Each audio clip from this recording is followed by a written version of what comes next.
I turn this light on. Yay. Whee! Hey, it is still Tuesday, and this is Trekland HQ, and we are live. Hey, everybody. Oscars and unboxings times two, Star Trek style.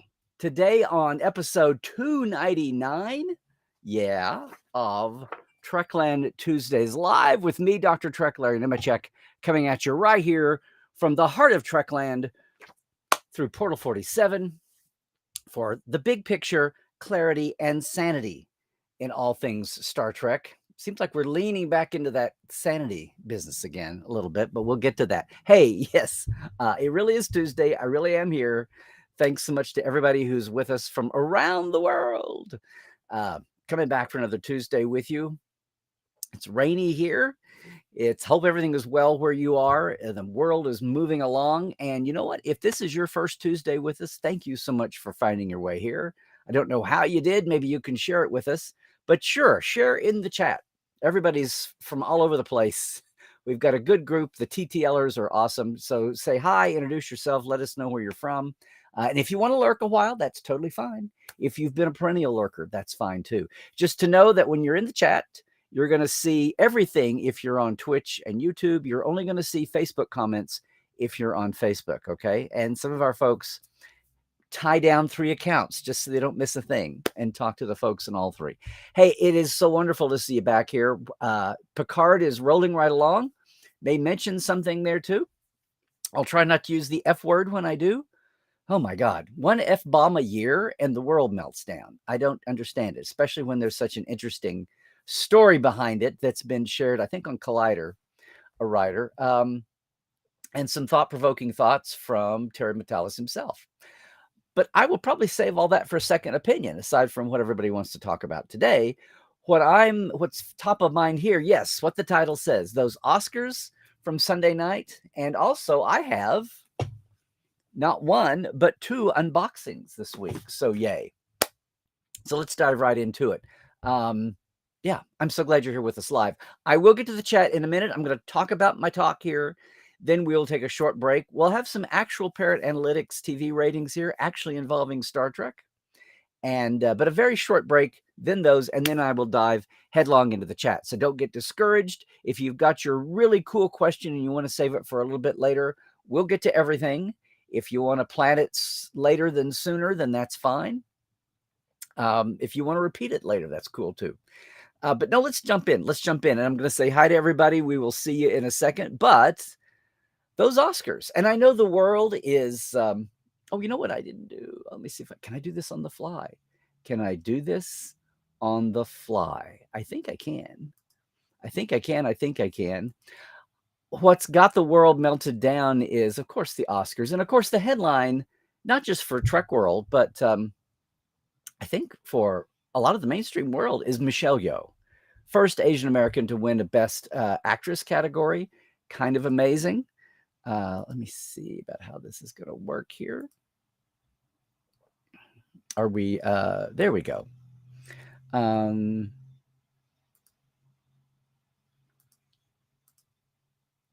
Yeah, the first Asian American, sorry gang, it's been a morning. No, it's, it is history. It's history. And so many people, no matter what you thought of Discovery or what you might think of a Section 31 show, she's had such an incredible career, played 2 different roles on Discovery. You might even say 3 by the time Empress Taryn Georgiou wound up going through the meat grinder. Yeah. Oh, that's what's going to happen. Here she is. Boom. There we go. Pretty awesome.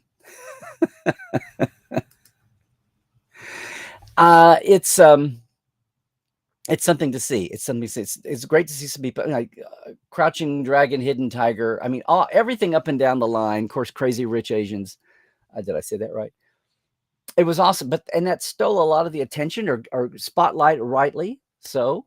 But it was it sparked a whole different sidebar conversation in Trek world about whether or not now, because of this promise, because of the spotlight, because of the salary command she can do, is that going to completely sabotage poor little Section 31, a show that a lot of people still have their doubts about, which has been through all kinds of development on the track. And as Dave Blass shared, or Tim Peel shared, was on track to go for a month and a half in prep before it was put aside, partly due to her schedule and partly due to having the Ensign Mount love affair explosion for all things that became Strange New World blow up in everyone's face in a good way finally. And basically, Strange New Worlds bump Section 31 off the development ladder, the development rollout. All to the good, because Section 31 didn't go away. It's been talked about. If they let Alex Kurtzman blab about it on a live stage somewhere, then you know it's the truth, as well as Starfleet Academy.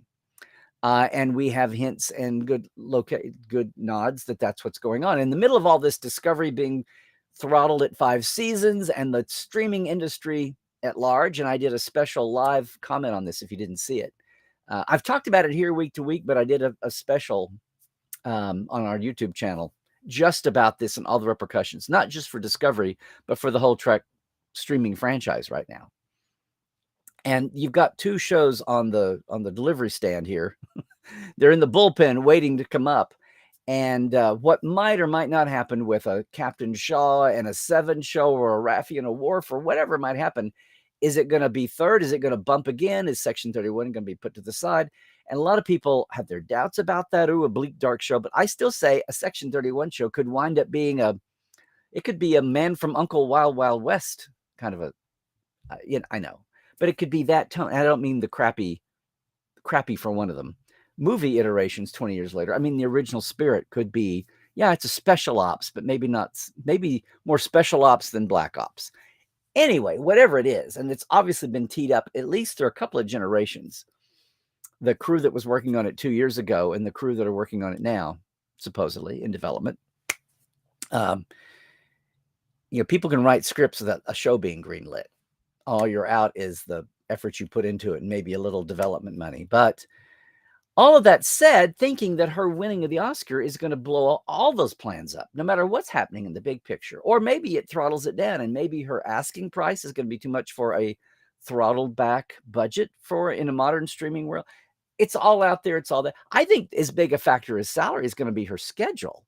I've had through some grapevine that she's got a hole later this year in her schedule, and maybe not for the next 3 or 4 years. She's got projects back to back, probably mostly features, I would think. So yay for her. We're all celebrating for her. But would she launch a Section 31 show and then back out of it or make occasional? Would she Guinan a Section 31 show after she helped launch it and was in the pilot, or maybe the first 10, maybe the first 5, and then find a way to hand off to somebody else, new characters? The Worf and Raffi show? I don't know. I'm totally speculating, gang. No inside info. I'm just trying to read the tea leaves and the popular expression. So it's amazing how her success there has added to an already complicated picture here going on with Section 31. Lots of fans are saying, well, that's that. They'll never get her now. She's way too expensive. She wants to do it. And unlike Whoopi and some of our other Oscar winners, she's got her Oscar ahead of her Star Trek inclination. So we'll see. But of course, the other thing about that night was the memorial reel. And it was cool to see. It was cool to see who all was honored.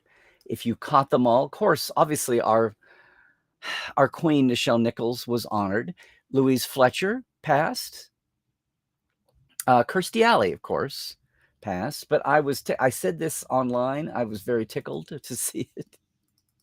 I was tickled to see that Greg Jean, fabulous model maker, inspiration to so many folks who worked in TNG over the years, but the original series. Greg wrote the article that analyzed the NCC numbers in the Starbase office and tried to post-op, do retcon canonized numbers for the other Constitution class and the other ship. Yeah, the story of Mary Sue Starship, I think is what it was, the mystery.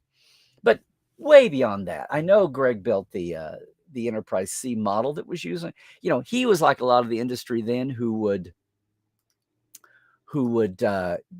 do so much more for Star Trek beyond what they would have charged anywhere else because of the love of the friend. They were fans, dadgum them. And no, it wasn't as lucrative as it could have been. But then again, they're linked forever with something like the Enterprise C, like all the models, the analog, not CGI models that were done for Trials and Tribulations, and so many more, and so many sci-fi projects over the years, and not sci-fi. I remember when he built the airplane model from Air Force One that was used for filming, which was years before CG, still in the 90s, but still before CGI was practical and cost effective in a lot of excuses, especially when it's something not a vortex and not a ghost or a plasma beam. If it was something as hardware-y as a plane, just build the damn model. So it was very cool to see Greg honored on the memory reel, because I also go back to the year 1999 when DeForest Kelley was left out of the memorial reel. So all the folks who are aggrieved every year at the folks who left out, and my God, this year there was a list. I know just how they feel. And, Dee was not just Star Trek. Dee had all those years of Westerns, including Gunfight at the OK Corral. So, and a pioneer. I thought that was Jimmy. Jimmy was in. I'm going to assume Gene was. I have no memory of Gene being or not being, because I wasn't paying attention to such things at the time. And I know the memory reel goes back, the in memoriam reel goes back that farther, way, way farther back. But I know how it feels. But it was very cool. I don't know what it was about this year in general. Forget Star Trek. I wound up seeing more Oscar movies this year than I have in years. I felt a little more invested. And I saw this morning where the ratings were up like 18%. Some big, huge jump from 16 million to 18 million or something. I'm totally off the top of my head there. But there was a very healthy jump for just the TV ratings for the Oscars this year. So chalk that up to whatever. People will be pundicating on that all over. But I have another. I thought of this on Sunday as we actually sat down to watch the Oscars for the first time in ages as well, after I'd crammed in 2 or 3 Oscar movies just in the last few days, including Women Talking. But it gave me a totally different Oscar memory, because growing up back home, the Oscars were, you kind of watched them. And even though we seem to be more connected in with our movies, people bemoan the fact that, just like with the Emmys, the winners and the shows and the movies are more disconnected from the mainstream audience these days. That may have been a trend that averted this year. But over the years, and explains the lower TV ratings for all the award shows. But I remember coming to LA and Hollywood in the 90s, and just by our circumstances, having several years worth of wonderful Oscar memories. No, not because we went to Oscar parties and knew all the in people. I've never been to an Oscar. Well, a home style Oscar party, but not a bigwig Oscar party, not a licensed Oscar. I'm kidding. But no, for several years, Majel, after Gene died, before Gene died, but we weren't here then. But after Gene died, one of the 3 parties or so she would throw a year, big wingdings at the house in Bel Air on Bellagio, was an Oscar party where the cool thing was not only did everyone come and watch the awards together, but they would organize a pool, to the point where she would put out a little tri-panel. They would rig up all the major award categories, like the top 12 or so. This is the one from 1998. And you would, this is for Janet and me. And you would, fill it, get there. You put $20 in the pot when you arrived, and then you would fill out your ballot. And then at the end of the night, they were in there madly figuring who was the first, second, and third place. And they divvied up the pot that way. And sure, it was cool to win, but it was just very cool to me. This was the year, this was 25 years ago. The actual date of the party on here was March 23rd. So we are 9 days away from the actual anniversary. But I really thought of this year, and I saved 2 or 3 of these. This just happens to be the one from 98, which, voila, is 25 years ago. And, the movies that year, it was the Titanic year, but also the Full Monty, Good Will Hunting, LA Confidential, along with Titanic. As Good as It Gets. Air Force One, I just mentioned. Oh, my dear, that was ironic. Yeah, those are the biggies. Those are the biggies. Yeah, Best Picture. And I guess this year may have been, we won one. We got third place one year, got our $20 back or something. It was kind of amazing. Maybe we got 40 or $60, but I think we got 13 out of 16, if I can believe that, which is kind of amazing. Anyway, I have a lot of fond memory. That was the one we went to every year. Sometimes she would have a Christmas party and we'd be out of town traveling back home. One year she had somebody will know in the chat. One year she had a boxing party. There was a huge, not that they were boxing fans, but there was one that transcended the boxing fandom and became a big popular thing. And it was a knockout in 20 seconds. And so everybody lost money and had disappointment, except I guess the party companies, the caterers that had parties. You were stuck there eating the food. It was paid for no matter how long the party went. But, and they sometimes they had a Halloween party. But the mainstay every year, and probably Christmas was too, we just never got to go. The mainstay every year was Majel's Oscar party. And before 91, I'm sure it was Majel and Jean's Oscar party for several years. So a fond memory there. I do remember, to get back to Trek, a lot of it was way beyond just Trek people. I remember Robert Stack always came to, older Robert Stack always came to Majel's parties. That's one I can think of. But I remember especially, a lot of Trek people didn't attend as the years went by and after Gene died. But I remember especially Mike and Denise came the year Babe was a nominee. And Denise brought her Babe. And anyway, it was a big cheering section for Babe every time. And it was, I just have a fond memory for that. So that's funny. But yeah, did anybody else, was this a different kind of Oscars year for anybody else? I'm just curious if anybody else had a more reconnection, a little bit more interest for whatever reason. No special reason. I mean, I was cheering for Michelle, but that's not what it was. It was across the board and things that had nothing to do with Trek. I just noticed as the memorial reel went by, it seemed to have Trek touches all over it this year. And as I tweeted about, my heart just leaped when, a non-actor from Trek gets in. The same way Charlie Washburn was in 10 years ago. The first Black assistant director in Hollywood who had his DGA trainee on the original series and then was a second AD on the last season, and then came back and was the first AD on some of the very early TNG episodes right out of the gate. And I helped round up some photos for him for that. So I was especially close to that. But it's rare that we get behind the scenes people, A, penetrating the memorial reel to begin with, and then B, that they're Trek folk. And it was just, I just had the biggest smile. I didn't expect that, didn't know it was going to happen. And I'm just so glad to see him get the recognition in memory. I think he has a couple of Oscar nominations as part of some of the movies over the years. But yeah, very cool. So what did you think? What did you think of the Oscars? Were you especially keeping closer tabs because of Michelle? I don't know. But we can talk about it. Sound off if you want to. I hope everybody was in a place with weather still being odd and situations and all that you were able to watch in some kind of comfort and not have other bigger issues going on where you were too.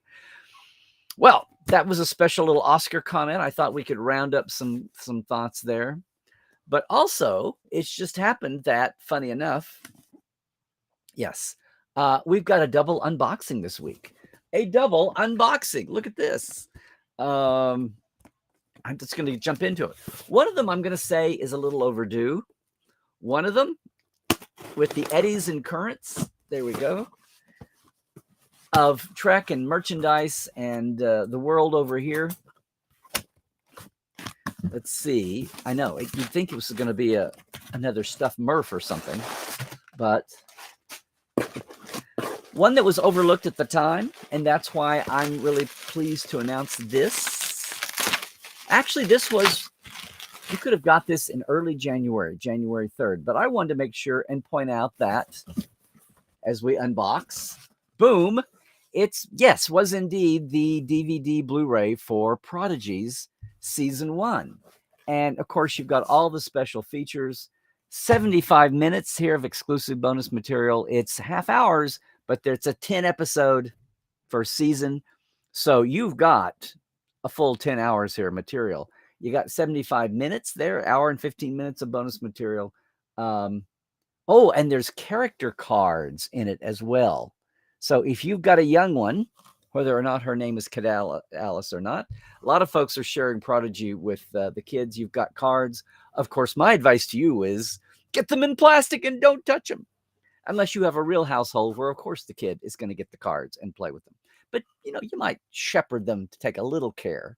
If you're raising them to be a good Trek fan, maybe you're going to raise them to, you know, buy two and take only one out of the box. Do what you can with your action figures. I'm not saying buy two of these unless you're a crazy fan of Prodigy and you want to set it back. But no, you get all the good stuff. All the features are here. Of course, it's 3D animation, which apparently is a little more expensive than the 2D animation of Lower Decks. But it's the season one. Season one. Oh, I'm sorry. This is season one. It's episodes 1 through 10. It's episodes 1 through 10. Well, that's interesting. It's season 1A. All right. But it's been out since January 3rd. I didn't get a chance to grab some. I thought the whole promotion for this was under-heralded. So I'm glad to come back in. They were happy to have somebody still talking about it. Prodigy is amazing. We are so inundated with, I think, how all the current series are maturing and being surprising in their own way. From Lower Decks to Strange New Worlds to Prodigy. And, that show now, Picard. Yeah, that one too. But speaking of all those shows, here is another one that turned up that maybe you've heard of also. Maybe you've heard of what's going on in the world right now. As I scissor it open, we depaper, and look, it is something a lot of people are excited for, the season 1 of Strange New Worlds. Again, it's the full season, certified fresh on Rotten Tomatoes for all you. This is being released in a week. So if you're looking online for it, it'll be another few days before it delivers. It's out March 21st, next week. And of course, you've got featurettes, the gag reel, which we used to call the bloopers. Everything is here. Deleted scenes. There's some audio commentary. As a new issue. Oh, my goodness. Hey, what's funny is in LA now, for those of you on the West Coast, our dear friend, Dr. Aaron McDonald, science advisor for all the Treks now, as if you couldn't tell, the projected science and exploratory what ifs are getting better and better and better and more cogent and more consistent, even when it's projected future science or fantasy science. And a shout out also to Dr. Mohammed Noor there. But Dr. Aaron is going to be leading a trivia night at the infamous Scum and Villainy Bar, which is ostensibly Star Wars, yes, but they have a front end that's Star Trek now. And Bonnie Gordon was just was doing her cabaret, and she was there the Thursday night before the cruise left. A lot of you around the country have probably heard of Scum and Villainy. If you come to LA, go by. I'm not getting anything for telling you to do that, but it's one of the stops, especially now that they keep closing our golden era bars. Lucy's is gone now, right across from Paramount, where we could at least go in all the years that Nicodell's has been gone. And they took with them their autographed Gene Roddenberry photo among all the other photos. But I digress. Scum and Villainy, week from Friday night, that's 14th, 15th, 16th. Yeah. A week from this Friday night, doors open at 6:30. At 7, go to StarTrek.com. I think they've got a check-in procedure there.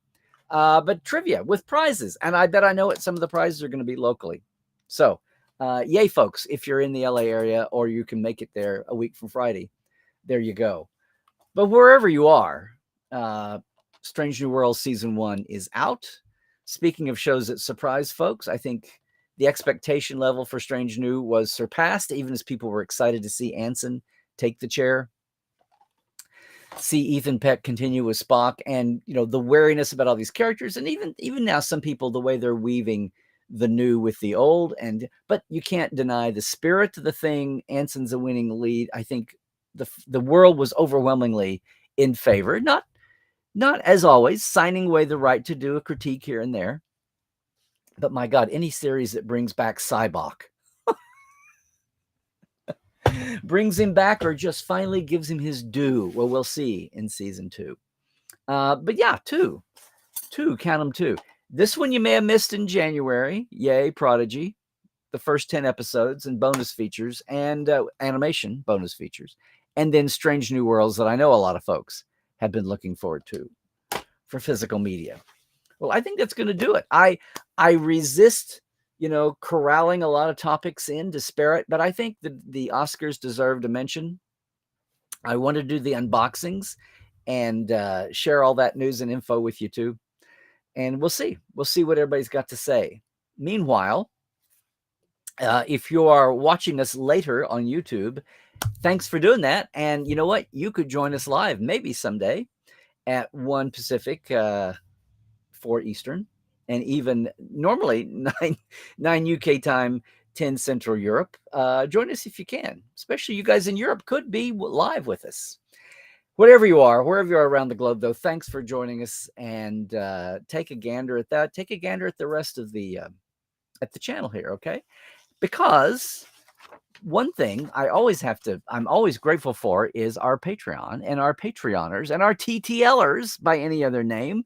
So a big shout out to all of them who help do this and bring this and maybe open up the scope here a little bit as we move along.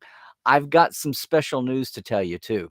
Hang on just for a moment, because first of all, thanking these guys and gals and peeps: Diana Hopkins, Robin Wilson, Lawrence Todd, Anne-Marie Siegel, Jason Porteous, Galinda Bruton, Chris Jiggins, Pranakasha Productions, Brian, Mona Mias, and Andrew Jazimski, and our live wires: Halbert Gunn Johnson, Robert McLean, Alan Hoensi, J.R. Poole, Byron Bailey, Dave Gregory, and Casey Shafsky. Big shout out to everybody once again. The links are open, and everybody who was a live wire at the $10 level, $5 level, thank you all. I kept them simple just for this reason. But actually, the access to all the early Portal 47 interviews with backstage folks is up and live, and we're actually going to be able to fulfill it. I just made a big catch up because it's been so long. So patreon.com/Trekland Live is the place to get all of that. Elsewhere around Trekland and the interwebs, yes, Trek Files is still on hiatus. So excited with what's going on in Trekland. We've got a big season premiere. I want to make sure I'm up with this for next week. Next week, our 10th season is going to premiere with none other than Mr. Jonathan Frakes as our guest. And we're looking at, you won't believe this, the audition sides for Riker from 1987. It's going to be a special one. It's a special one, gang. We're also going to look at his directorial assignments, starting with The Offspring and leading all the way up to, of course, Picard. I actually may have cheated that a little bit. I think, actually, yes, we're going to have Jonathan first talking about his directing career. How about we do that? Yeah. You don't want to miss it. It'll be next Tuesday. Right now, you can still check out a lot of, the whole 9 years back catalog, but we had a lot of Picard folks, Terry Batalis and Dave Blass, both talking on the last 5 episodes. If you haven't got over there, you want to. Otherwise, around the way, you want to catch us on our socials. Obviously, Larry Nemechek at Twitter and Mastodon, Larry Nemechek's Trekland, right where you are right now on Facebook and YouTube. Please like and subscribe us on YouTube. It's the same thing on Instagram. You want to get there too. We have a lot of fun. Portal47.net. I picked up 2 new members in the last month. Just because of the goodness that Star Trek oozing out of every pore that you can find in Trekland. The big fun thing though is next week, as you can guess, with $2.99, next week is our 300th show, and I've got a guest. Our guest next week to talk as befitting the longevity that 300 episodes suggests. none other than the great Doug Drexler is going to be with us for, who knows, 30 minutes, an hour? I don't know. But you want to make sure and get in there. And of course, with the format of TTL here, we'll have the chat wide open. We'll have some back and forth going on. When I can corral Doug's enthusiasm for whatever we were last talking about, we'll be bouncing off as well as I can. We'll be bouncing off the chat too. So you want to spread the word. You want to be here. And since I've got a guest, we may pay attention to the clock next time. Although we're still on our gap between summer times here, we're already on it. Daytime daylight savings here in the States. Europe is not yet. So yes, for all of our European fans, we're an hour early. Still one more week, I think. So you want to make sure and make that. It's 8 UK time GMT and 9 Central Europe instead of an hour later as it is the rest of the year. So much excitement going on. We're pumping it up here. I'm pumping it up. WonderCon is in a week. I'll have that out there. I've got a panel Sunday night if you're actually in Anaheim for WonderCon. Saturday evening at 5, I've got a panel on locations and tips and tricks for you if you're not taking a tour with us. So that's going to be fun. Just so much stuff happening, getting already ready for Vegas and San Diego Comic-Con and SoonerCon in June. And I'm going to be back at SciFiCon in Lake Charles at the end of the month in a couple of weeks. That's going to be amazing. Haven't been there in 6 weeks either. 6 years. I think it's way pre-pandemic. So, and of course, this little thing called Picard is rolling along singing a song. And we're trying to make it every Saturday being a Second Opinion Saturday from Dr. Trek. So if you haven't watched the Second Opinion so far, they're only 10, 12 minutes. So they're about like a Trek Files. They're about that long. So they're bite-sized, but hopefully, once again, it's not what everybody else is saying. Hopefully I'm bringing the Trekland point of view here, something you may not have thought of. Some dots that we're connecting. Did you ever notice in the logo? Scott was so clever. You thought those were planets, right? No, we're connecting dots, just like we connect planets. And that's what we do on Second Opinion. Love to have you join us there. And if I ever get around to it, I've got some Cadet Alice's to post as well. All that to say, it's an exciting time to be a Trek fan. I'm excited here in Trek World and Trekland, and glad you're with us. Glad you're here with us too. Hang on just a second. I'll be back. For those live, we'll be back with the parrots, and then we'll get full bore into this chat and see what I've stirred up. But if you are leaving us right now on YouTube, just a couple of cautionary words, please. Just today, a former Trek person who's been a Portal 47 guest was telling the world he just got COVID after 3 years. I know. We're coming up on the 3-year anniversary of the lockdowns in the States anyway, which is amazing. Just be smart out there. Just do all the things, okay? But no matter what decade it is, I'm telling you, please stay woke. Please pay attention to the source of the material you're getting. Is it trusted, something you've never heard before, or is it is the bot and troll army about to take you under? Just check your sources, would you? Yeah. Most of all, Trek well, everybody.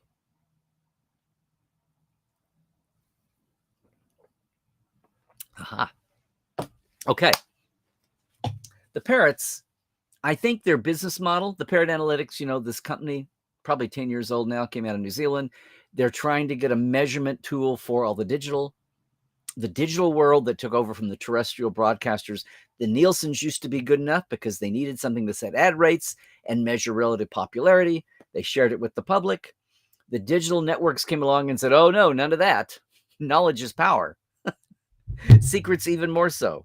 So we don't know how all these streaming shows from Netflix on down, but they're scanning they've developed an algorithm to look at the interwebs and look at mentions and derive a factor from that they call average demand expression. We've been following them since the dawn of Discovery, which is amazing now, since the fall of 2017. They changed their methodology midway through from raw ADEs to times the popularity of an average show. And the live action Star Treks have been in the top 10 in the US. They do this all over the world, country by country, and compile these quarterly and annual reports. But in the US, Top 10 Weekly, we followed it. The last 2 or 3 months, they've been going commercial with their data, and they've been lagging 2 or 3 weeks behind on their site. Currently, and we haven't checked in a while, but currently they're showing the week ending March 3rd. So it's 10 days. We're into the second week since these. But just so you know, by then, Picard had been out for 2 or 3 weeks. And at least the week ending on the 3rd, Picard was number 4 in the streamers. So Mandalorian was at 84 times more popular. 64. Stranger Things, 62. They were neck and neck. Then Ted Lasso, and then Picard. And just as an interesting sidelight to this bigger mega industry and future of the franchise discussion, Picard was number 4, then Outer Banks, You, Titans, and then 1923 was 8th. So yay, Paramount Plus. But just saying that in this week anyway, Picard was number 4 and 1923 was number 8, the Taylor Sheridan franchise entry. That's because so much of the debate now and the speculation is about Paramount Plus does not have to lean on Star Trek's franchise for success.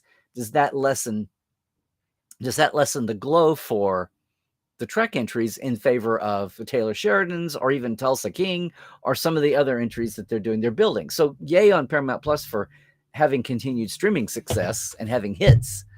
Was it going to put a dent in the impact of Trek that we got? Or maybe it'll be budgets, but not numbers. We'll see. A lot of people, the whole Discovery cancellation or cut back from 6 to 5 or more, a lot of them talk about that Discovery was the first one out the gate, and some of the built-in budget systems have been altered since then. And maybe there's just a lot of built-in overhead for Discovery that was making it, in an accelerated way, less and less productive and attractive to keep going than even the other live action shows, much less the animated. I've seen that speculation out there too. But in this case, just to let you know, Picard at least is turning up in the parrots 4 slots ahead of 1923, which still is in the top 10, which is still awesome. Rounded out by Wednesday and The Witcher here. And then, of course, in the overall, this is again 2 weeks old, but it was South Park up in the top, SpongeBob, and then Mandalorian, Stranger Things out of the digitals, and then The Flash, Saturday Night Live, Land of Us, My Hero Academia, Game of Thrones, and Walking Dead. So that number for Picard was 42 times the average popularity. There's 400 or 500 shows in this system that they're ranking, that they're looking at. It was a big drop down from Picard down to Outer Banks, which I've had no word about, from 42 to 36, and then it starts to drop off. Now, part of the reason why they've been behind, our theory is, on posting, is because they've been commercially selling out their data for others to post. You know, TV Geek apparently is one. And in looking at that, Picard, like right now, in the last 7 days, their trend line has been, the peak demand has been, put them at number 13, which is interesting. They've kind of, from March 9th to March 10th, which is 4 days old, it peaked with the release, but then kind of, I don't want to say flatline, but then flattened out a little bit. They've been basically up 5% in the last week, doing really well. Obviously, they spike on drop day on Thursday. And we're measuring the U.S., so we're not even taking into account the global release day on Friday and into Saturday. So, but Picard is way, way up there. It's 99.32nd more popular than the average action adventure show. So, you know, Picard's doing really, really well. However, we're trying to figure out how Parrot's measuring it and who they're letting announce their data. Just as a comparison right now, the demand score for Picard there, I said, was 43.2 over the week. That was compared to 42.2 from 2 weeks ago, excuse me. So in comparison right now on a 7-day trend line, Strange New Worlds, which is about to release its first season on DVD, Strange New Worlds is sitting at 19.9, which is no slouch. That's still in the outstanding, the upper 2.5% of all shows. And even Prodigy is at 14.7, and that's in the outstanding, the upper 2.5% of all series that they're measuring in the U.S. This is the U.S. rating. So, so good on them. Oh, and even little old Discovery, it's at 20.6, which is still higher than Prodigy and a point higher than Strange New Worlds. Star Trek Discovery's 7-day trend line is a point higher than Strange New Worlds, even with the buzz of whatever. Its trend line is dropping though, and Strange is neutral. Just to say, Prodigy's up a notch. So you can get lost in all the data here, trying to look at trends and things, but it's kind of reflecting what we know. But here in our world, anyway, it's useful to see if beyond us, like we love each other, and the studio loves us, but the studio is also trying to get all of those other folks whose eyeballs have not fallen on Picard yet, and watching how that growth pattern happens.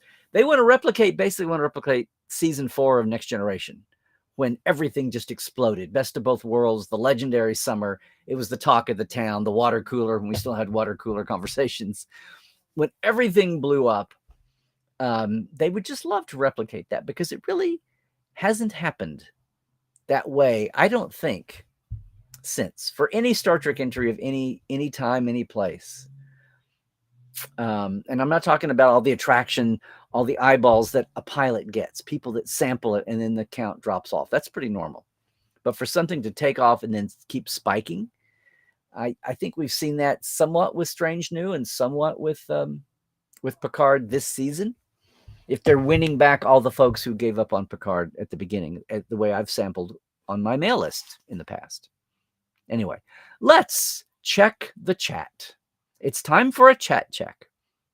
So once again, welcome to everybody who's with us live, who's here for the first time, and of course, all of our TTLers. I'm looking to see who all's with us. Yeah. A lot of our regulars are here. Yes, Melanie, I didn't say this. I should have said Happy Pi Day 3.14, and also Einstein's birthday. What you thought about that? Absolutely. Yep. Hey, Star Trek Unlimited. That's our good friend George Fraser. Frazier's there with the company name, and I think that's somebody else is running the account. But absolutely. The F word. The F word was Frakes. How did you by the time you said that, you didn't know what I was going to say later. So, hey, that's an F word that should be on everybody's lips. We had lunch before we recorded our Trek Files, and actually got to talk some shop. And it was because, yes, I told a story on him. You'll have to hear the Trek Files. A great story. And actually the first time he and I ever communicated. It was a lot of fun, but I'm not going to spoil that. I'll let you hear that. Let's see. Okay, all the hellos and howdies. It's good to see everybody. I'm looking for new names, especially. Our hellos at the beginning. Yes. Yeah, of course. For did I say it? For Everything Everywhere All at Once. Doo-dah, doo-dah. Hey, Dr. Anne Marie, howdy doody to you. You're gonna say, see, I think people who are thinking that this is great for her, but a bad note for Section 31, I think it's just going to mold how it's done. Whether the budgets are smaller because they're paying her salary, she wants to do it. She may give a little concession that she wouldn't give to any other series that wander, or this may be the only series she even messes with, unless something wonderful comes down that's just tailor-made for her. That she, we're in a cinematic TV world where that wall between TV and film is already knocked down, but it's still got to be the right project, the right fit for her. Otherwise, she's in feature land, baby. Or really high-end, high-dollar, big budget, big splashy, limited edition events. But Star Trek has been in the mix there all along, and I think she likes working with the crowd, with Alex Kurtzman and everybody under him. And I think it's going to happen. They may just alter. They may cut her participation down. They may let her establish it. and then back her out in a smart way. I don't know. Or maybe they lose a character in the mix of things. I don't know. We will see. Mona, you for one really want that show. I really think a lot of the people who are depressed or down or angry that a Section 31 show is even being considered because it's not Gene Roddenberry and it's not Star Trek and it's not uplifting. Well, I think we've been through some pretty dark crap the last few years. I think the writing on the wall, looking at Picard this season, even though it's dark and adventuresome, it has its light moments. Did you see the Frakes ending scene? Have you seen most of Strange New World? I don't think that's such a danger as it was 5-6 years ago when the whole Game of Thrones, bar was still the key thing everybody was trying to measure up to. Now, not so much. Thank you, Ted Lasso. There are other paths forward to not just entertaining and uplifting an audience, but to making some moolah. Let's see. Thank you, Dave, for reaching out to everybody on the tube side. Yes, indeed. This looks like a question from Jason. Hey, Jason. When you attend Starbase Indy, yes, the weekend after Thanksgiving, or Thanksgiving weekend, but not Thanksgiving Thursday, will you be doing a whole weekend of panels? Yes. What will be the topics, or is that classified? No, it's my. I'll do a fan forum to really let the audience talk. I'll probably do something. We haven't really figured it out, I don't think, or maybe we just have and I haven't remembered it. I'll probably do something about the current things. I'll probably do something about locations. We'll probably do something about real stars and Trek stars. I'll probably do some kind of behind the scenes mishmash of whatever the current topic. I'll do I call them the between the cracks, the Trekland between the cracks, like all the little things that you don't pick up anywhere else. So, the in-jokes and things, although that's become a weaponized industry now. Everybody and their dog does a YouTube channel on this. The stuff I've, basically taking my notes in the companion and blowing it up into a YouTube channel. Or my slideshows from the 90s and the aughts of here's the cool stuff that you never saw or noticed or knew about. That kind of dot connecting and the acutograms and the in-jokes and all that. It's a little different, so they'll have to raise the bar because everybody and their dog is doing that now. But that'll be what it is. But a lot of it just designed to connect with fans and hear back from everybody and see what the talk of the talk is. So there you go. A nice shout out for them, Jason. I'm sure Lisa and everybody there is going to appreciate that. It is quiet, low-key, in-depth, and friendly. And it's not huge, although they're like everybody else, they're recovering from the pandemic layoff. So I knew they had Aaron Waltke last year. I think Dr. Muhammad's been there a time or two. I'm trying to think who else has been a guest recently. But I've been there over the years. It's come and gone. Janet and I were guests together during the Enterprise years, I think. I think we were there together the last year of Enterprise and the first year after it was gone. And then I've been back a couple of times since. So I'm excited to be back in Indy. But thanks for asking. And if you have something you want to request, something specific, a lot of times I'll do panels at Vegas if it's an anniversary. So if it's an anniversary of a premiere or a finale or one of the movies, we'll do it. We'll try to do a deep dive on that, especially if it's one that I was around for. Wasn't there for the Cage, but we can still pull in lots of what people have told us live from the Cage and what they've shared. Well, there you go, Gay. Anything that Michelle is in, you have and will continue to watch. And that's what's done her well. She had such a great speech. Just those two little, I'm here to show little girls and little boys that look like me what they can do. And ladies, don't ever let them tell you you're past your prime. I mean, she just, talk about succinct and knocking it out of the clock. There you go, Dave. We may have a Porta 47 live dive meetup there. We'll have to see. Hi, Troy. I think you've been with us before, but it's good to see you. I know you've been with us before, so don't let me Don't let me insult your intelligence, 31. Well, Mona, this has been kind of bubbling up. You know that they shot this footage. The live action we're just now seeing was shot a year ago, 9 months to a year ago. And you know, when people pop off the dailies, when you see chemistry emerge on screen, whether it's Leonard and Dee, or it's Brent and LeVar, or it's Michael and Terry, it's Worf and Dax. And now I said, what is it about Worf and Worf and Kalar, Michael and Susie had great chemistry, and then the unplanned, Worf Dax thing happened. I'm not talking romantic here, but that banter. They could be the Bickersons. They could be the Thin Man. They could be just a great show that deserves to have somehow, to some way, to give more light to this, give more airtime to this. And that's been something that people have rumored. Hey, if you want to take the burden off using Michelle Yeoh, we don't even know what time period she bopped out of the 32nd century. It's totally a wide open slate where they want to set the 31 show, the Section 31 show. Heaven forbid, maybe they can do time tunnel. They got time tunnel. They can be the time tunnel, only maybe last longer than the series did. They can have Jimmy Darren stunt cast to guest star on a Section 31 time travel format.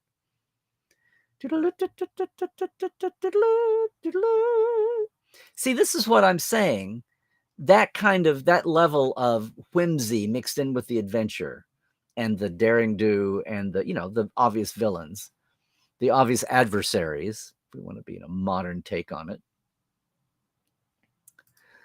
What are you saying here? Section 31 makes you think of future steampunk in the 31st century and beyond. Yeah. Well, the Wild Wild West was Wild Wild West was the mashup of the Western, which was been around for 20 years, and then the James Bond craze. That's how they were turning out Westerns, different ilks. You had the James Bond Western, you had comedy Westerns, you had parody Westerns. The Western was trying to diversify before it totally gave up the ghost. Michelle could be like Charlie of Charlie's Angels. That's going to be an awful, expensive speaker close-up. I hope they get her on screen, at least doing more than just being a face on the view screen, much less in audio. There you go. Yeah, Jason, we can make a huge list. You could check your IMDb out for Greg. I was just going to mention him for everything he worked on. He was there working in the motion picture Madness, trying to get things done on the December 7th, 1979 deadline.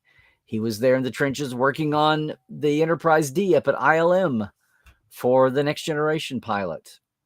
He was working on Insurrection,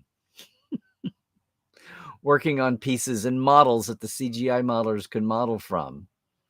You wish the Ambassador class was used. Well, isn't it popping up in weird little ways? I should, somebody may pop in here. I was thinking that Dave Blast was like, in appropriate ways, they had sneaked. Maybe I'm just thinking the museum plaques, but I was thinking they were getting some of them into active use. Yeah, Dave. It's a regular who's who of Star Trek talent we lost last year. We share Kirsty, and who I think had started to moderate some of her wacky online outlandishness. I think she mended a few fences the last year or two or three there. But of course, Louise Fletcher we share with Cuckoo's Nest. But what a great late life run she had as Betty Gwynn turned Kai Wynn, right? You'll never look at the Sydney Opera House the same way again. But you're right here. You're glad through our online groups and everything, we got to hear more stories about them, including personal ones. Absolutely, absolutely. And how did you use it here? Just pull up a chair. What are you saying, Nathaniel? You've said this before, but it would be better just to build a new show around Yo's interests and her character rather than shoehorn her into a preconceived Section 31 show. Yeah, well, it's been in development for so long with different people having hands-on with it. That may have been what's been happening anyway. I think they want to obviously use her and connect her to, but Giorgio's character was already in flux. They were already unmolding her and remolding her from the evil Terran Empire. That was part of it. Was like, how are you going to trust anybody with Terran Empire DNA, top of the survival stack, ruthless, conniving, murdering billions without a thought? How are you going to make her sympathetic at all as the lead? And that's what the redemption tour, her last few episodes on Discovery were all about, for her to have her eyes opened. So, we'll see. It's one of the great mysteries of the age right now. And we're being privy to it in a way that never would have happened 20, 30 years ago. It's interesting. Questions here. Can changelings replicate fingerprints and irises? You mean to defeat retina scans and good old fingerprints? That's a good question. I would think they could. I would think that those aren't, quantum level enough to detect it. Because all the years on DS9, they'd say, what are the ways you have to do a certain scan, which is like totally a breakdown elemental, quantum level, that none of the usual biometrics would work for security. That's what I thought the main issue was. And then you come up with the wacky doos here about challenge questions. It's like World War II. One of the challenges when they thought they were Germans masquerading as Americans was to ask them. The challenge question was what? Sing the fourth verse of the Star Spangled Banner, and there is no fourth verse. That kind of thing. Your own kind of little, Commander 7 trick question. Yes. So, Christian, you're exactly the same thought I did. Pleasant surprise. My heart was melting. Yeah. I'm just amazed when somebody, they don't have to be from Star Trek, but and those people are obviously in there. But when it's someone you knew and appreciated and loved their work and got to talk to them several times, and, I never got to have him on Portal. Sadly, his health was already to a point where that wasn't going to happen. But over the years, interviews that we've got on, especially from Trials and Trib and especially from Insurrection, my overlapping time, big way. And early on, just to do a catalog of, he so helped me before everybody's got it online, but me sitting down trying to catalog the ships redresses, the analog actual physical model ships through Next Generation into DS9 when I did the companion back in the day, which was an onslaught of data and factoids, but it's nothing compared to what we've got now. But he had his own little in-house guide. And Greg's museum, before he had to give up his warehouse and started culling it down. But oh my God, he had, he just had pieces from so many sci-fi and visual effects for years, TV and movies. His just taking a tour. You talk about Foria Ackerman and the Acker Mansion. Greg Jean had the same for miniatures, some other things too, but the miniatures, a lot of it was stuff he worked on. I can close my eyes and see it, but it's been, 20 years since that. But he was even great when I was scrambling around on 6 months trying to get my stuff together for the companion on a too tight deadline. So I totally echo your thoughts there. The Roberto Benigni year, you're talking about the ones that yeah. Oh yes. Yeah, the crazy one. Hey, are you in time for the after party? Well, I don't know. This is it. Is this worth racing in to get here for? Yeah. Well, I felt bad because Angela Bassett is so deserving too, but I'm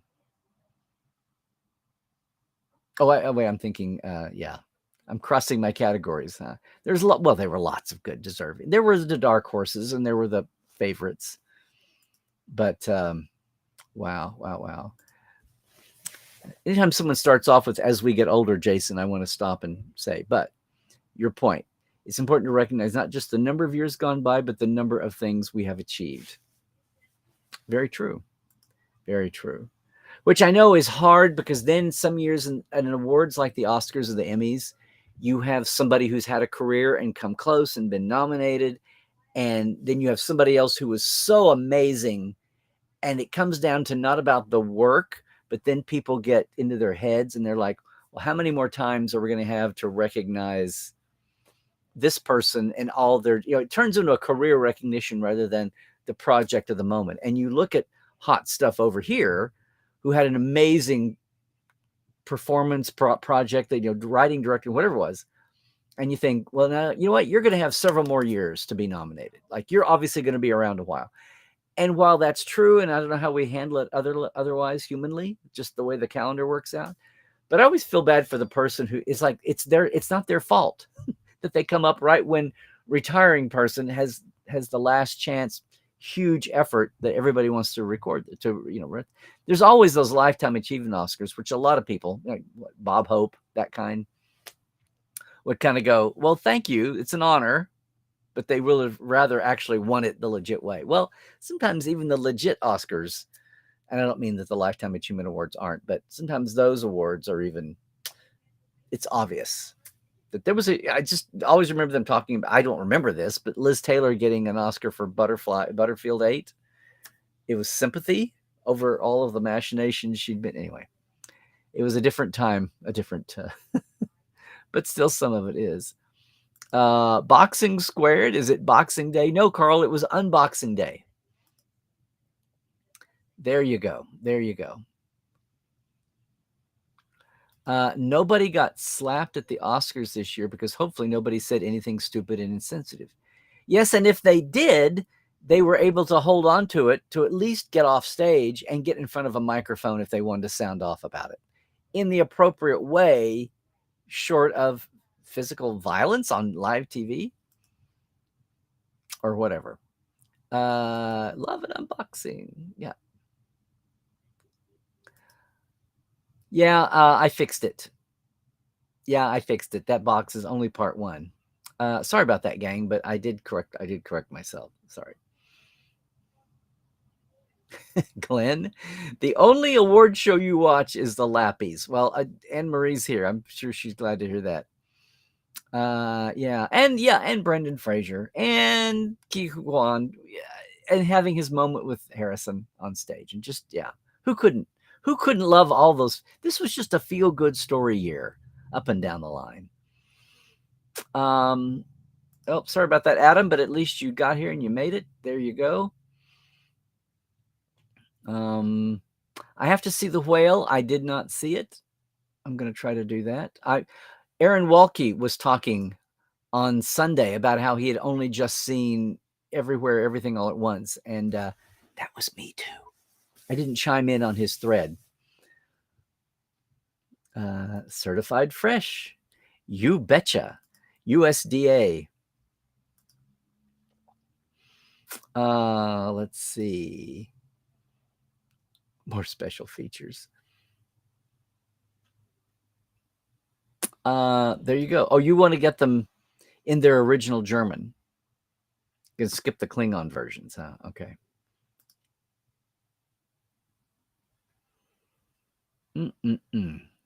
Oh, yeah. And you know what? Everybody's chiming in about special features. The game on special features, bonus features, value-added content is the game is so much higher now. You watch all the Trek shows modern. They're shooting so much documentary footage constantly, and they use it for socials and they use it for promo. But all that's in the vault for future use for DVDs, and they don't even want to parcel it all out. They don't need to have an avalanche at the beginning. They've learned there's such a scramble to come around every time there's a major new tech release. And I know Star Trek gets hammered by fans for being expected every 8 years to buy the new version. But it is a fact that happens. The technology is always evolving, and you always feel like there should be something new to each new set. Well, that's been a scramble with the legacy stuff. But now, square one now, starting gate, they're just shooting so much material to have to use and parse it out over the futures. Thank you. I realize this was not a movie release on DVD, Melanie. The real vernal equinox. Yes, March 20th. Right. Hey, Doralta. Got to say, you are so glad you were wrong concerning Riker and that you were right concerning Shaw. Shaw is a great character. Kind of an asshole, but a great character. You're welcome. Terry's just, I mean, even the little characters are getting moment. Even the bridge crew, which, took Discovery a year to figure out, if we're paying these people to be the same people every week, shouldn't we give them something to do besides reaction shots? That Terry's not going to do that. Terry's going to be out front with it. Oh, don't forget, this is Friday the 17th of March. It's St. Patrick's Day. Thank you, Rose. Good to see you. Everybody going, yes. Cybok, the laughing Vulcan. Can't wait to see more. Yeah.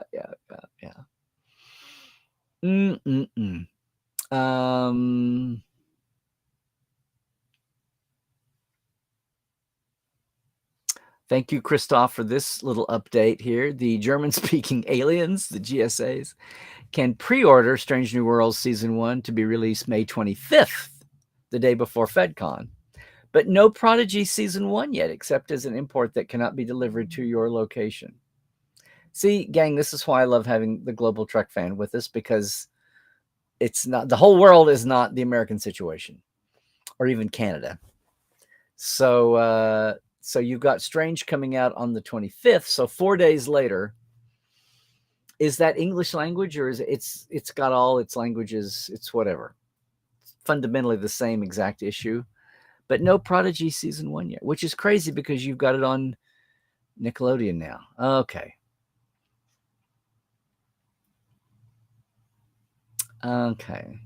Trek Pride Worldwide. There you go. Wasn't actually a pretty good rhyme, but it was a pretty good concept too. Okay, we got everybody talking about St. Patrick's Day. Yay.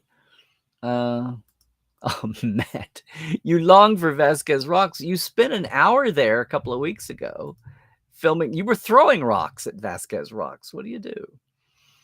Does anybody... Now, this is interesting. Does anyone, Jason, anyone want more Linus and Saru? You do. Well, let's hope Linus gets some more screen time this year. We'll see. There's always, when they do all the 32nd century movies and they get that universe of characters together. We'll see.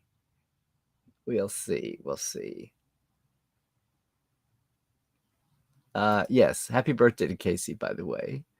There you go.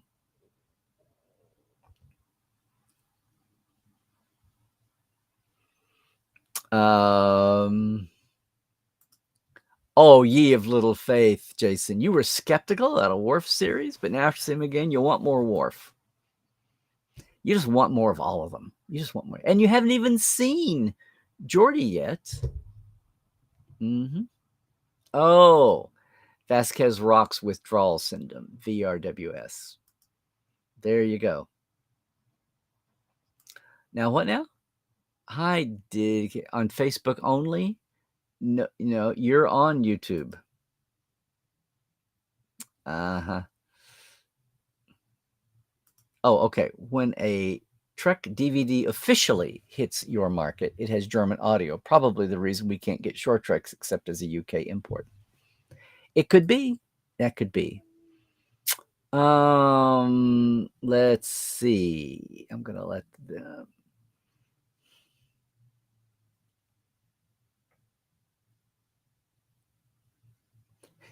Jason, you wonder if you want more Worf because you've seen the most of him as the most depicted character in Trek, or is it just because he's awesome? Or yes, to both.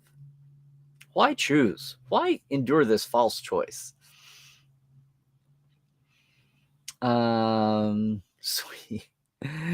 Sweet Dougie's making an appearance. Yeah. It'll be kind of rambunctious, gang. I'm just letting you know. It'll be wild. Be the best kind of thing to do. It's just like we're just gonna sit back, and the hardest thing will getting him and me off stage. That'll be the hardest thing. Hi, do I know where to find those interviews? Are we talking, if you're a Are we talking about the ones that I promised to the $10 level of my Patreon? They're all getting the links to things inside Patreon, which I realized why reinvent the wheel, just use their system.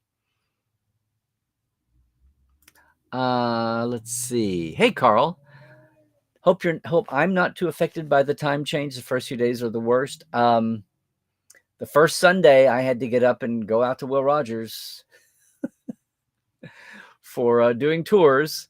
So to me, the 1 hour, to me, it doesn't suck up until I travel and I go at least 2 or 3 hours in a hurry. And that's a little bit of an adjustment. When I go back to Oklahoma, when I go anywhere, but especially like every year, Central Time Zone, or like this year will be Indy for one thing.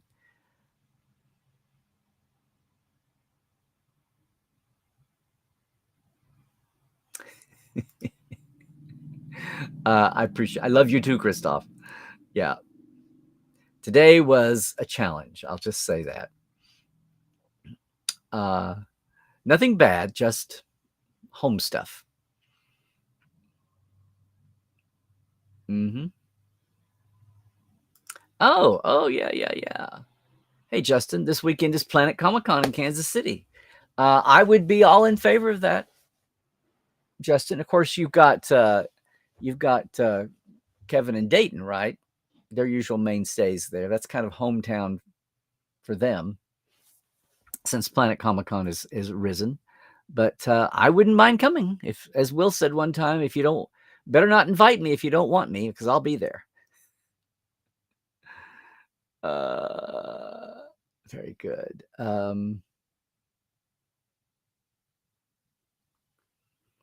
Oh, hey, Raddick. Yes. Kind regards back at you. I love the years we got to see Prague and visit with the Continuum Club there. I'll never forget when they came to when the Star Trek World Tour was in Vienna and they hired us to come make it personal because it wasn't personal in Dusseldorf. And Janet and I were both there, and the day 20 Czech fans turned up from Prague, etc., and said they were excited to see a Czech name in Star Trek.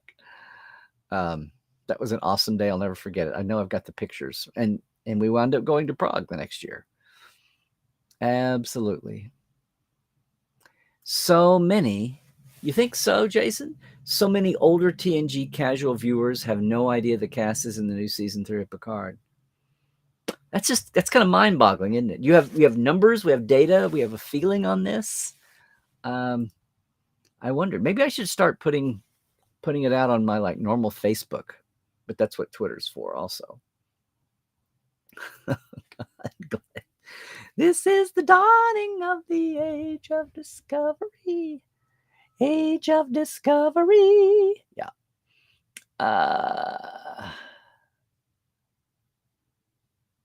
Speaking of temporal mechanics, Christoph, Portal 47 your ADT at our usual 8 p.m. U 9 near 1 Pacific.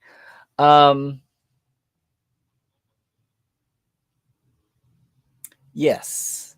We keep it for the Europeans, we keep it your time and I shift, which makes it the same as today, right? So yes. Normally I start at noon so it can be 8 and 9 for you all. So yes, absolutely. And I will send the messages out and post that. He's talking about Portal 47, the Ask Dr. Trek roundtable for the Europeans, which is midday here. So midday folks can jump in. But about a year into Portal, I told several European fans if we can at least get 6 fans on the continent, I would offer a second roundtable just for them and for anybody midday. And we've had far more than 6 that way, and a lot of Americans and Westerners that Western Hemispherians that jump in when they can in midday.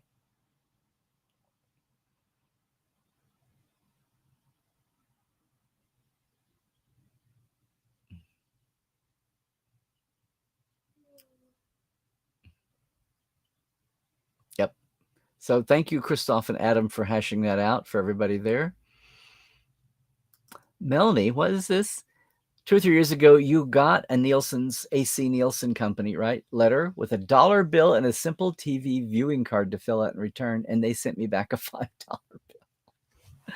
I love how they're still doing mail and paper bills, but they probably think they're getting the non-tech audience that way. But that to me, that would skew the demographic of who they're talking to right there. If they're totally avoiding the audience who aren't even online in a most basic way, and everything is by mail and paper money, that's got to be the over. I'm not saying about you. I'm saying the preponderance. That would definitely not be your. What's the? Is it 18 to 40s? Whatever. Narda, it is so good to see you. I hope your hubby is doing okay. I saw your posts over the weekend. I hope things are going well. No. Hi, Andrew. If this is your first time, but no, there's several folks on YouTube that are there. If you missed the beginning, the Facebook people can only see the Facebook people, but everybody on Twitch and YouTube can see everything. So no, I hope you're getting everybody in. As Mona is all too happy to tell you. See, does Christoph? Does the parrots count everything that pops up on socials, even if it's a show was only on a local station for half a season ago, years ago? I don't know. I'm sure something gets cataloged. You mean like if it's not a current show? If they're do they track like old reruns? I don't know. You know what I've never done? I've never plumbed Parrot to see if they're running numbers for the original series. I bet they are. You know, from Heroes and Icons on down to every little local use or whatever. There you go. All the YouTube love is popping in. There you go. What are you saying? You may switch it from top chat to live chat. There you go.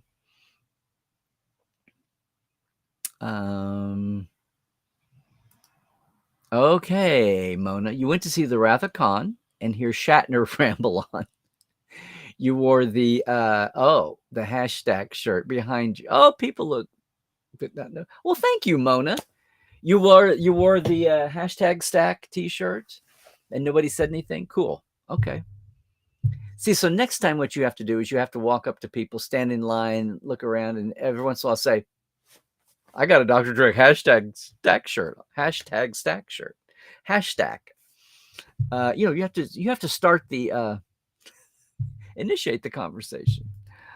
Thank you for doing that, though. Thank you. I hope you're enjoying it, and I'm glad you wear it proudly. And someday, who knows, maybe it will spark a conversation. I'm not asking you to go out and trigger one. See, this is what I'm saying. It's a different world, different landscape for media. The 4th season TNG replication of the boom time is going to happen because the market is so saturated with viewing options and streaming services, and the advertising seems to be minimal. Yeah. Just like for Enterprise on UPN. Oh, yes. What else have we got going here? Oh. Hey, Daralta, what cliffhanger could anyone compare the Locutus one to? The Who Shot JR? Yes. In fact, more back in the day, it was more like this is the Mr. Worf Fire was more like Who Shot JR. I mean, that's who the big kahuna was getting compared to, not the other way around. How did I react to the Lotus? Well, we were amazed and incensed. I knew it was coming, not the answer, but we knew the cliffhanger was coming because I was on the release list, the mail list for the local releases they sent to TV stations and newspapers with, advanced photos and a little press release and all that. So we knew it was coming.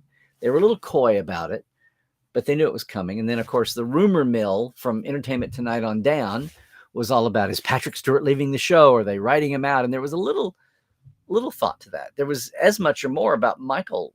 Did Michael Piller want to leave the show after the horrendous year had been? But I think he felt like, my God, I survived this long. Can we reap the benefits of all our hard work and our insanity? I'd like to see a little bit of the gravy after all the sweat and tears. So between Patrick and Michael Pillar, a lot of people would say that the conclusion is not near as exciting and as satisfying as the setup. But that would happen a lot, especially all the years when they would write part one of a cliffhanger and then take vacation and come back and write part two then, which was one of the things eventually they would swear not to do. It's like, nope, we're going to do part one and two at the same time and not come back and be in a totally different headspace for writing it. No, we were all there. But what I remember even more than that is when the premiere, when the ending of the cliffhanger was showed, which was the new season, which was the season 4 premiere, me and which would have been the fall of '89, I was up at Starland Convention in Denver that weekend, and everybody was glued to, you were either watching it specially in the room they had set up. I remember watching it in our motel room. We were staying at the cheap motel across the street because we'd driven 12 hours from Oklahoma to Denver. But I remember watching The Best of Both Worlds on a part 2, the conclusion, for the first time. No Hollywood, no nothing. We were just fans watching, and no scripts, no anything else. But I remember watching it on the TV in our motel room the week. We just left the convention. Everybody went back, and I had 4 or 5 from our group in the room with us. I always remember that. But yeah, it was a big, big, big, big deal. And of course, Patrick tells the story about coming up to the light with the family in the car next to him somewhere in LA. And he stopped and he's by himself and he kind of glances over and people are looking at him and they're being a little bit geeky fan, but they're being very well behaved. And he gets that recognition look. And we're talking about 1990, right? It's not now. He hadn't been Professor X yet. So he tells this story on some of the documentaries that he does it and they kind of go, "Ooh," and he goes, "Oh, they recognize you." So he kind of does the very polite, like, mm-hmm. And they roll down their window and he's like, "Okay." And he can see it's a mom, a dad, and 2 kids in the back. So it's like, well, what's going to happen? It's not like Wacky Doodle lone fan. So they roll down their window. He rolls down his window and they're smiling. And then she goes, "You ruined our summer." And he peeled out and ran off through the light as it changed. That's a great story. That's kind of emblematic of the year. So, what do we got here? Oh, the chat function. Can't help you. Let's see. Well, DJ Kitty Cat, where will we be able to see the interviews such as the upcoming one with Frakes? Oh, so the Frakes moment is a Trek Files. It's our season premiere of the Trek Files. It's audio only. We didn't video it. It's audio, and it will be at our website on Facebook and any place you get your podcast. If you're not listening to the Trek Files already, I invite you to. There's 9 seasons, 9 times 24 episodes a season. So there's a ton of them out there. With professionals. But we were blessed to have Dorothy Fontana several times before she passed, and Richard Arnold, but all kinds of people who are relevant to Star Trek. And it's only 15, 20 minutes a pop. The Jonathan ones may stretch a little longer because it's all gold, but we still kept it short. But yeah, check out the Trek Files on Facebook to start with. That's also where we post the actual files every week. That's the only place you can get the documents. So if you want to see what we're talking about and reading from, they're right there, post along with the show. And yes, we're still trying to find a better fit than Facebook to do all this. We're pushing the envelope. We just don't have the technology yet to do what we really want to do. But thanks for asking, DJ. You call him Jonathan Flakes? Okay. You're entitled to do that. Many people call him One Take Frakes. Hey, Glenn, if they do get a Section 31 series started, they bring Sloan back, you're hoping. Since you're sure they violate the Temporal Prime Directive on a regular basis, it wouldn't be much of a stretch. Yeah, well, that's the thing. Do they really want to go there? Do they really want to do Time Tunnel?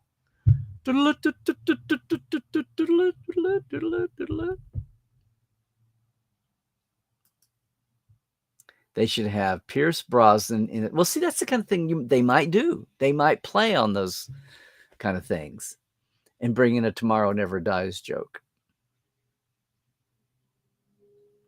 Narda, you don't believe Section 31 isn't GR. In your headcanon, it's always been there. We just haven't seen it yet. There you go. Well, we found out Section 31 was an Earth Starfleet thing because of Malcolm's with Harris. Sloan Harris. It sounds like it should have been a medical clinic or something. No, that's Sloan Kettering, I know. Aw, NAM for both of your parents, Moolah and Doodah. Thanks,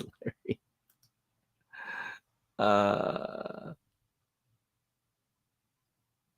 Yes. But what he said.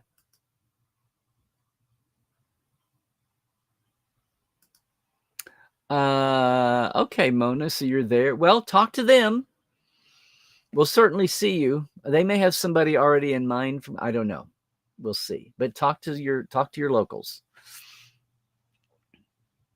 Let's see.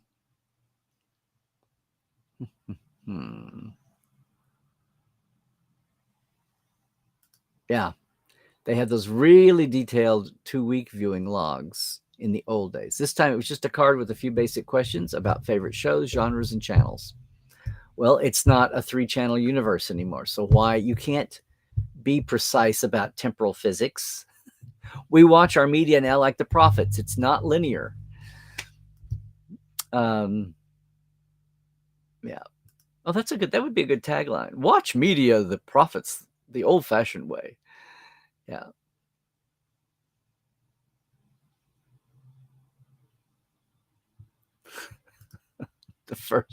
The first 2 seasons of Section 31 are awesome. Pity only a few of us got to see it so far because it's so secret. Yeah, the screener was put out 5 years ago. Right, with the first 32 episodes on it.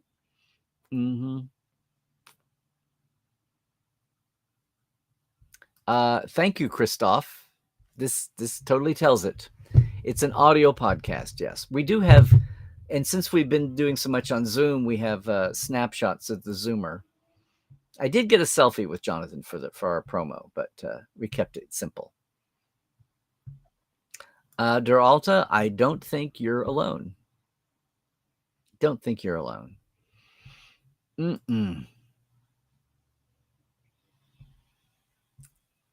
anthology, Section 31. Well, so without a recurring cast, it would be different characters every week when you tuned in, or you have like 2 hosts, or maybe Georgiou is the one recurring element of the whole thing. Oh, wow. The Bickersons is old time radio. The couple that loved each other, but they argued. They would, and that was their bickering was the thing of art. Well, you're right, Der Alta. Just don't ask me what Jimmy Darren's character's name was, because I couldn't tell you that. I don't think I ever saw this. I would have remembered seeing or hearing Patrick as the new Charlie, but I don't think I saw this. Well, sure, Christoph. Lots of ideas here might work. You're going to get Michelle and Seven and Raffi, sometimes with Wesley. Okay. Well, this has been, Jason, an actual question that I've seen people debate over the years. When the Borg and the Dominion meet, can a changeling be assimilated? Well, if assimilation happens via nanoprobes, how do nanoprobes interact with changeling goo? I don't know. Georgiou, her eyes opened. Yes.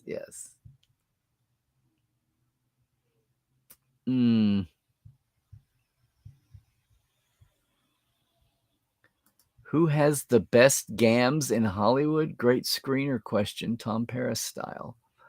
And Emery, you lost me. Sorry. How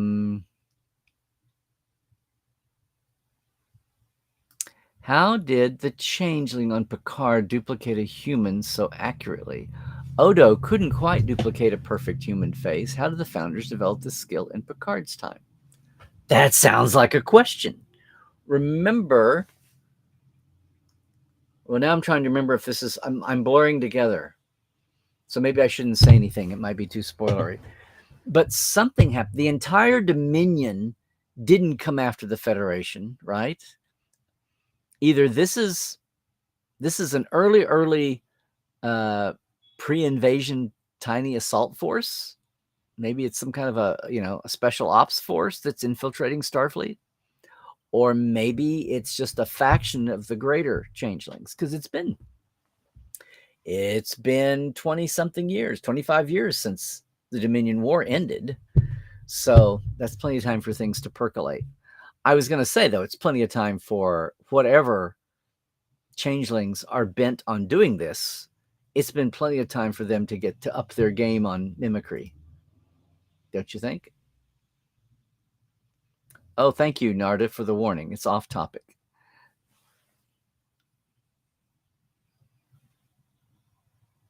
Oh, it's not until Monday. Okay, well then we're thinking about him.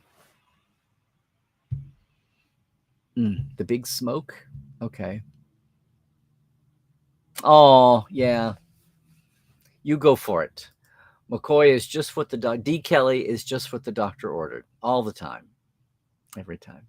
That's all right, my dear. That's all right, because I don't believe in you either. We're all thinking of him. And yes, this is part of it. Odo was a baby, untrained, and separated from the rest of the Great Link. Yeah, as were the other 100 or 1,000. I'm forgetting. Oh, Melanie, you knew Mufori? There you go. Yeah. Mm-hmm. This happens at times.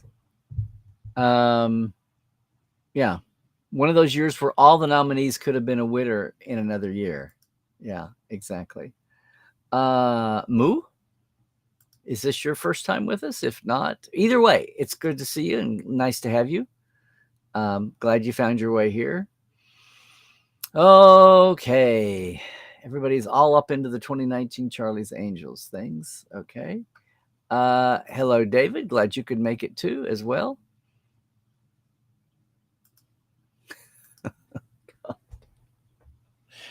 Oh, yeah. Yeah, Glenn. I'm glad you made it. This is why you should always make it, Glenn, even when you're late, as you would say. Well, Jason, that's why we have Portal 47 and everything I do. I know. Sometimes there's like a token prop or a token visual effect, whatever. But we get much more now than we did when I was a kid. But it's still a drop in the bucket to what is out there. It's almost as if Star Trek fans have no idea how much Star Trek they have no idea about.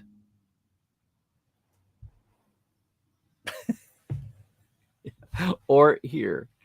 Yeah. That's what Portal 47 is for.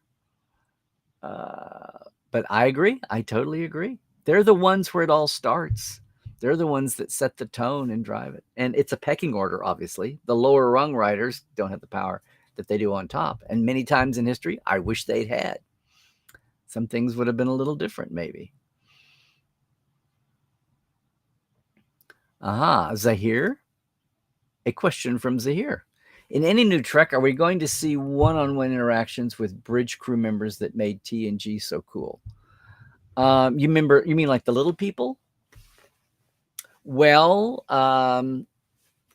most of the regulars, aside from, say, Beverly, were bridge assigned. So it was kind of like the original series. Getting them off the bridge was the key thing. So, Discovery was just trying to be out of the box in 15 different directions. And one of the ways was I was amazed they went to all the trouble to have a consistent crew that they never used for over a year. It was just so bizarre. That first time Oo went down on the away mission on New Earth, New Eden, I was like, oh my God, they're letting one of them leave their chair. Forget leave the bridge, leave their chair. Now Detmer was pulled out. She was like the token bridge crew that had an occasional scene elsewhere. She'd be in a fight, she'd get beat up, she'd be whatever. And but it was like she was the token bridge group. It was like, what a weird perspective to have. You're paying them all. David Mack gave them, half of them, their full names and ranks and positions and backgrounds for that first novel that he did. Because he was like, well, this is crazy. Give them all names. I'll do it. If I was sitting there with his hand and he had the keys for that moment, I'd do the exact. Sure. Why not? Because he knew that somebody would. He knew that somebody writing a book later, or the comics, or somebody in gaming, somebody would have to give them a name anyway. So why not have it come from as close to the source as possible?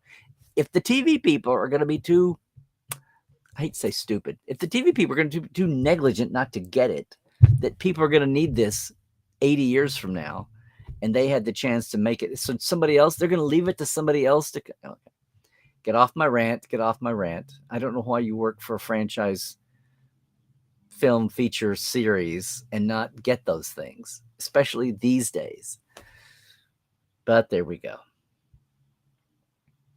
You would so watch a show in Klingon and a show in Rihansu. That's Romulan for everybody not keeping it. The only thing that need not be localized would be the subtitles. There you go. They say the puns are bad, but Glenn contains the best puns of all. There you go. Oh, this is interesting. What would I think about a Great Link show? Do the founders have an own name, or is that beneath them? You mean individually, or as the GL? Well, I don't think it's a concept. I think the concept of names and individuality may escape them, although they sure could retain individual form once they're out.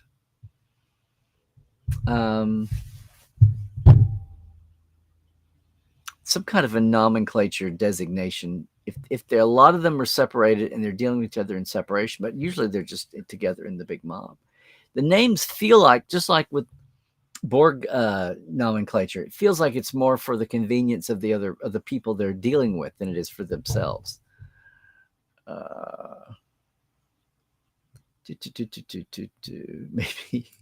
Maybe Michelle Yeoh will come back for Linus. I wouldn't count on it. Don't hold your breath.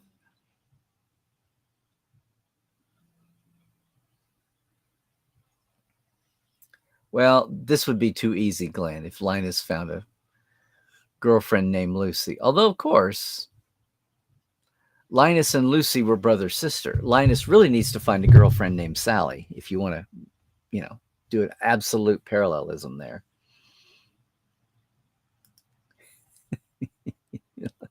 Did I do a Will Rogers? Did I do that? Never met and didn't like. There are lots of men he didn't. I know. There used to be that bumper sticker, Will Rogers never met Nixon. If we still had bumper stickers and people put things on their car, I'm sure there would have been a one for, the former guy. Oh, Rose, the current season, Lower Decks isn't on Paramount Plus. When the next season, I do not know. You're talking about German market or British market, UK market. I don't know. That's interesting.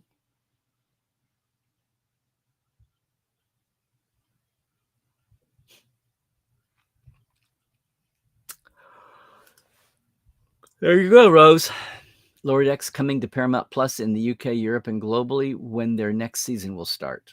There'll be one big promotional. They'll use that to get you there.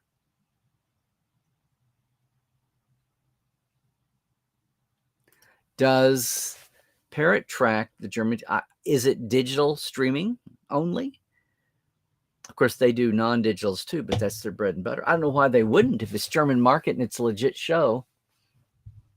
Major studio, major network, whatever. Okay. Well, glad you could join us, DJ. Kitty cat. Let's see. Yeah, I think we're getting close to the end of line. Thank you. It's the end of the chat as we know it. Yes. And there you go. Yeah, we're just the warm-up act for the main viewer. I don't know if you realize that. Of course, that wasn't so true. I guess if I was doing this in 2017, I was the far warm-up act. In 4 years, we'll get you warmed up for them. Not up on this Mona, but maybe somebody will pop in. There we go.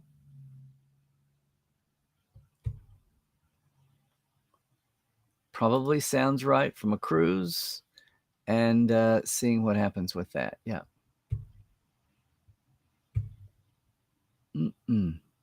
Changelings, other than Psi, can replicate humanoids accurately. One such situation was when Bashir was replaced. Yeah. Yes, that one. And Admiral Krajewski, too. Mm-hmm. And there you go. Yep, I had my host head on, not my nerd out head on. But yes. Yes. Scott Schneider always tells you to tune in. Okay, well, there you go. Thank you. And thank you to Scott. And tell him hi for me. A question from Zahir. Too late. It's already there. We're going to have development of the relationship between Shaw and Mira and LaForge, Seven and Tavine. Oh, I see what you're saying. Well, there's already kind of a Sydney LaForge has gotten a little bit of development with everybody. Like Shaw teased her. We haven't really seen Mura and Tavine have personalities yet with Shaw because he's been absent from the bridge after he broke a bone and it poked out. He took a hit for Picard's crazy plan. So we've seen them have interaction with Picard and Riker. So there you go. Yes, good advice. Listen to Scott. Scott knows of which he speaks. Okay, Duralta. Sean Ferrick had a point in his review where he said, yeah, but why did they choose to look like Odo? He based his appearance on Morapol, but why do the others? Oh, Sean. Oh, Carl. Weren't you asking this in 1996 or whatever? I said years ago, isn't it funny how all the changelings we meet all look like Dr. Pol from Bajor? They're all making their appearance based on a Bajoran scientist. Interesting. Like the female shapeshifter and even Loss, I think, eventually. That was just the shapeshifter. People forget what that was about. It just, it works. What can I say? But we were saying that in the mid-90s. Yes.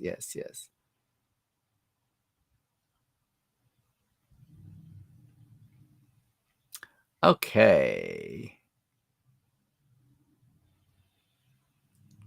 Uh-oh. One more. We'll squeeze one more in, Tim.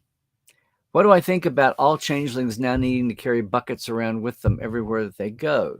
Terry Metalis has called these buckets Bunjaliki. I was wondering where that came from. Bunjaliki bucket. Originally it was only Odo that had a bucket, but the writers have now made this a species-wide attribute for the founders, even using the same Bajoran design. Well, we will retcon it.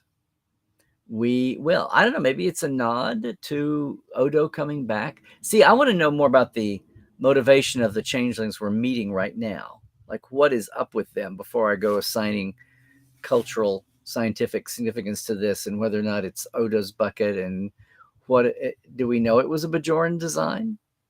Do we know that? What if it was another planet? What it was Cardassian? What it was? I know it looks Bajoran, but anyway, I haven't plumbed the depths of research on the Odo original bucket because it became moot after a while. It became kind of wacky. Here we go. Okay, looks like everybody's having a good time. Are we out? Are we out the door? Any last minute? Glad everybody's having a good time.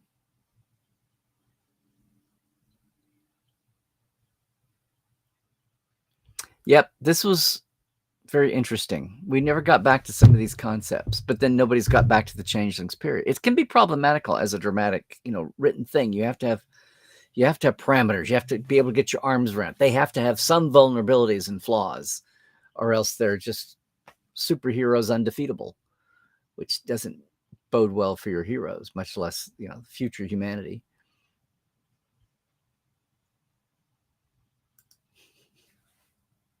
There you go.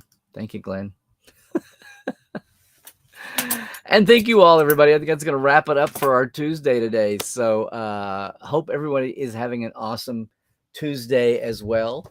Don't forget, again, Strange New Worlds is out on DVD here in the States on the 21st, and apparently in the GSA and parts of Europe on the 25th.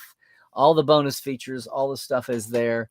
If you want to survive the EMP and you want to make sure you've got Prodigy, they're doing it 10 episodes at a time, apparently.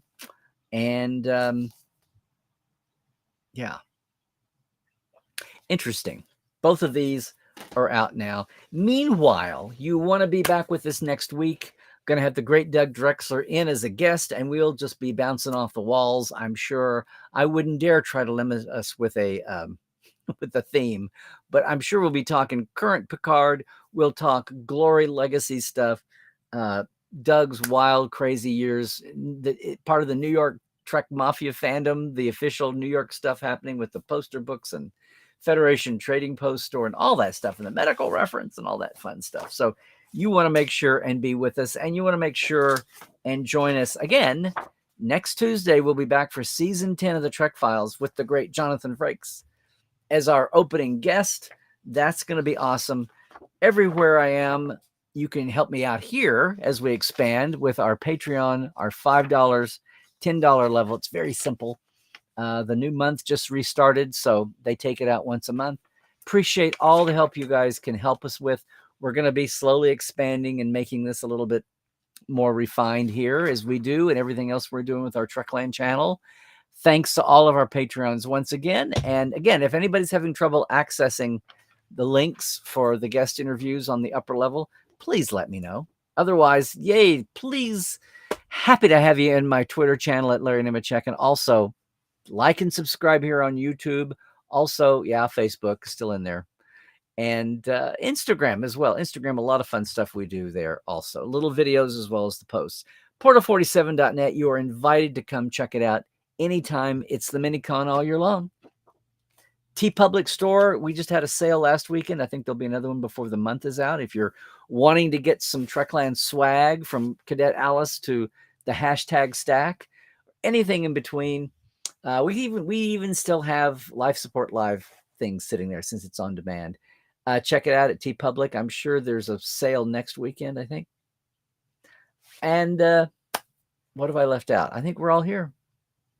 Thanks so much for being with us on Tuesday. Can't wait to see the next episode, which I've seen, but I can't wait to see your reaction. And of course, look for my new second opinion will be up on Saturday about the Picard series. If I get my stuff together, I'll get some Cadet Alice's put up. Until then, until we all get back together again, and until I see the European Portales tomorrow, do all the things, everybody. Stay healthy, okay? Stay woke. Check your sources. Just trek well, okay?